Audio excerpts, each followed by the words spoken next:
Hello everyone, this is Chris, and today I'm going to replace the spark plugs on 2010 WRX.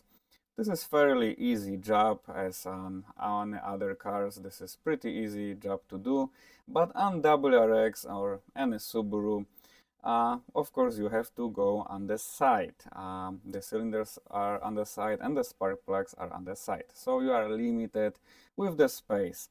And of course, first you have to locate the ignition coils. They are on the side and they have 12 millimeters bolts. Now, from both sides, there's the same space, and you are limited with room.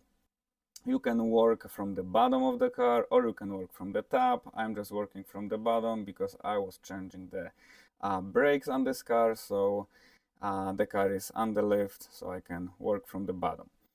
Of course, you have to remove the bolts for the ignition coils first. And of course, you have to unplug the connectors for the ignition coils and then remove the coils itself.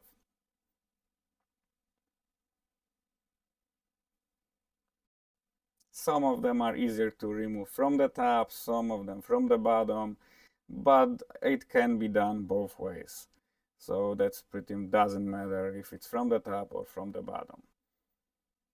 And once this is out, you will need of course, the spark plug socket and extension. You need to have couple length of extensions. Try the shorter one, then the longer one. It's really tight to get there, like so, and get the ratchet on the top, and then you can start removing the spark plugs. And like so, we got the first one out, and then I'm gonna be working on the second one.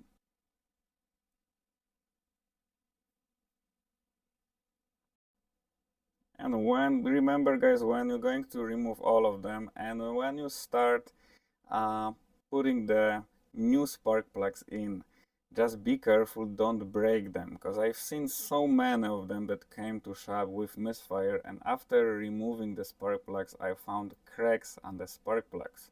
So be careful when you're installing them. I'm gonna show it on later in the video what's the most common mistake that people does when replacing them.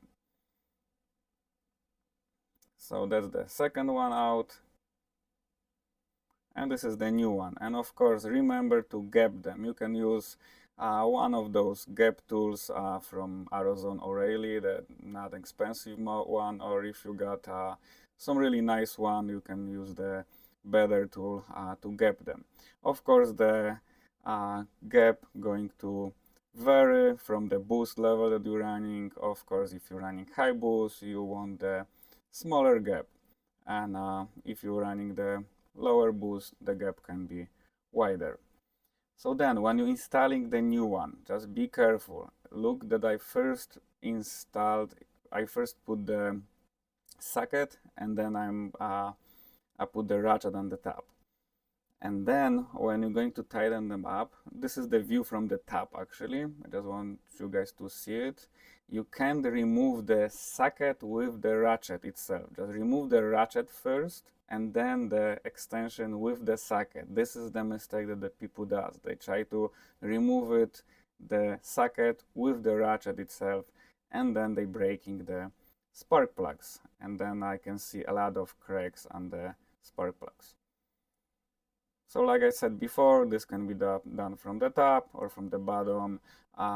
Look like the passenger side is better from the top, the driver from the bottom. But this really doesn't matter. You can do this either way.